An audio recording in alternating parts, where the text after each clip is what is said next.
My divine spark.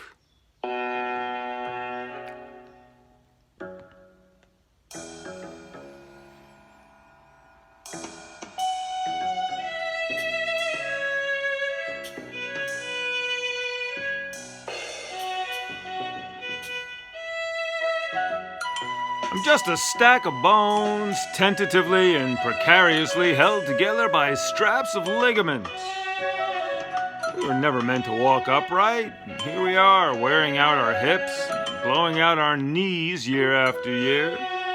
Bipedalism is unnatural, and I protest it. I plan on staying in bed and keeping as much of my body supported as I possibly can.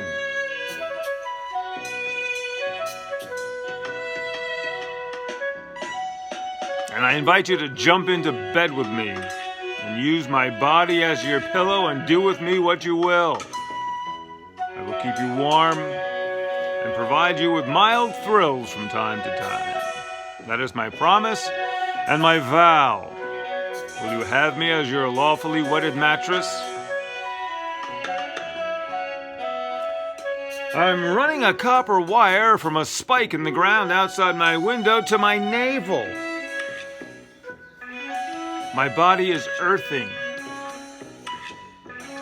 I have taped a small piece of Moldavite to my chest near my heart, so I'm grounding myself and also reaching for the stars.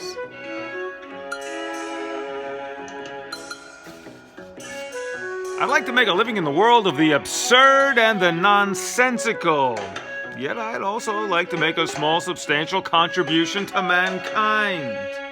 I don't think these two causes are contradictory at all. I suppose I might be more proud of myself if I were able to make my living doing these activities. But I would be just as happy to do these activities for free if I could win the lottery or find myself a wealthy patroness. I'm not asking for much. I think we could convert the pool house to my needs. Need a bunch of paper and art supplies and a good Wi-Fi connection. And of course, a selection of multivitamins and supplements. They say the most important thing is how you feel about yourself when you're alone. But feelings are just feelings, and maybe you can trust them and maybe you can't.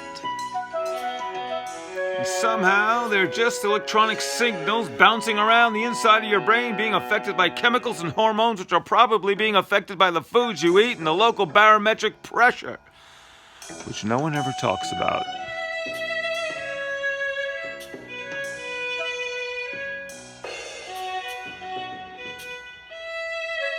I need a certain amount of time by myself. I like to shut out the outside world and just marinate inside my own temperate, energetic vortex and microclimate.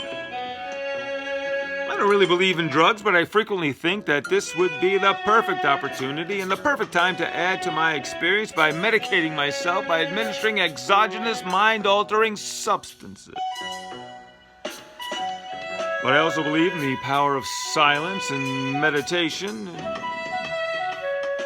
I would do more silencing and meditating if I didn't find them so completely boring. Not just that they're boring, it's that the silence and the lack of outside stimulation seem terrifying. And you might say that this is a meditation with words, or a rumination, or an unemotional rant. I do what I can.